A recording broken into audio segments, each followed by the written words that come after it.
Thank you very much for coming this morning. The first thing I'd like to do, I think, Dan, why don't you stand up? Julio Argueta Jr, the guy who organized this get together today. I think let's give him a round of applause. He is definitely one of Mike's biggest supporters.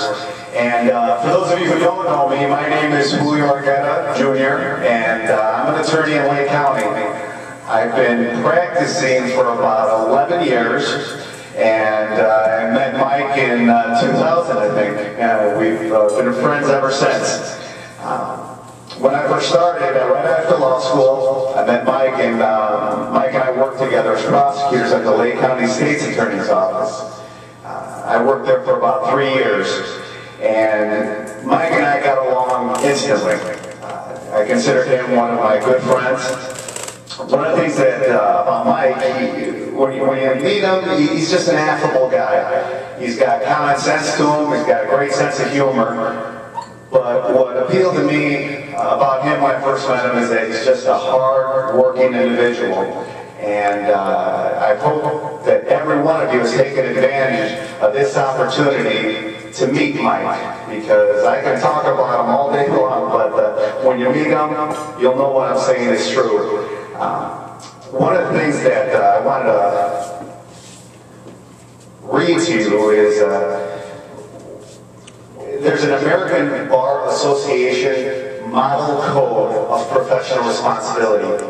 This is a code of ethics that is to be followed by all attorneys, and specifically there's a part of this that relates to prosecutors, state's attorneys, and I'd like to read that to you. It says that the responsibility of a public prosecutor differs from that of the usual advocate. His duty is to seek justice, not merely to convict. This special duty exists because, number one, the prosecutor represents the sovereign and therefore should use restraint in the discretionary exercise of governmental powers, such as in the selection of cases to prosecute. Number two, during the trial, the prosecutor is not only an advocate, but he also may make decisions normally made by an individual client. And those affecting the public interest should be fair to all.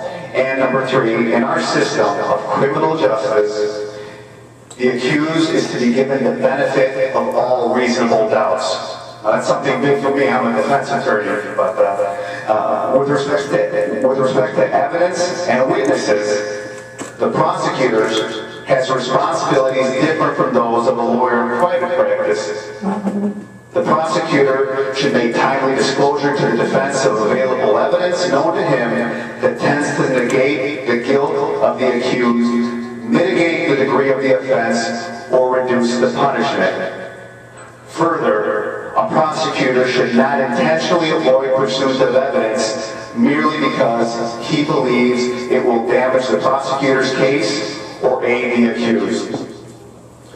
I remember reading that code when I first became a state's attorney, and it means a lot to me, and I know it means a lot to Mike. To summarize what I just read, it means that the prosecutor needs to be fair, just, and honest. I can't think of anyone else that embodies those characteristics more than this guy right over here.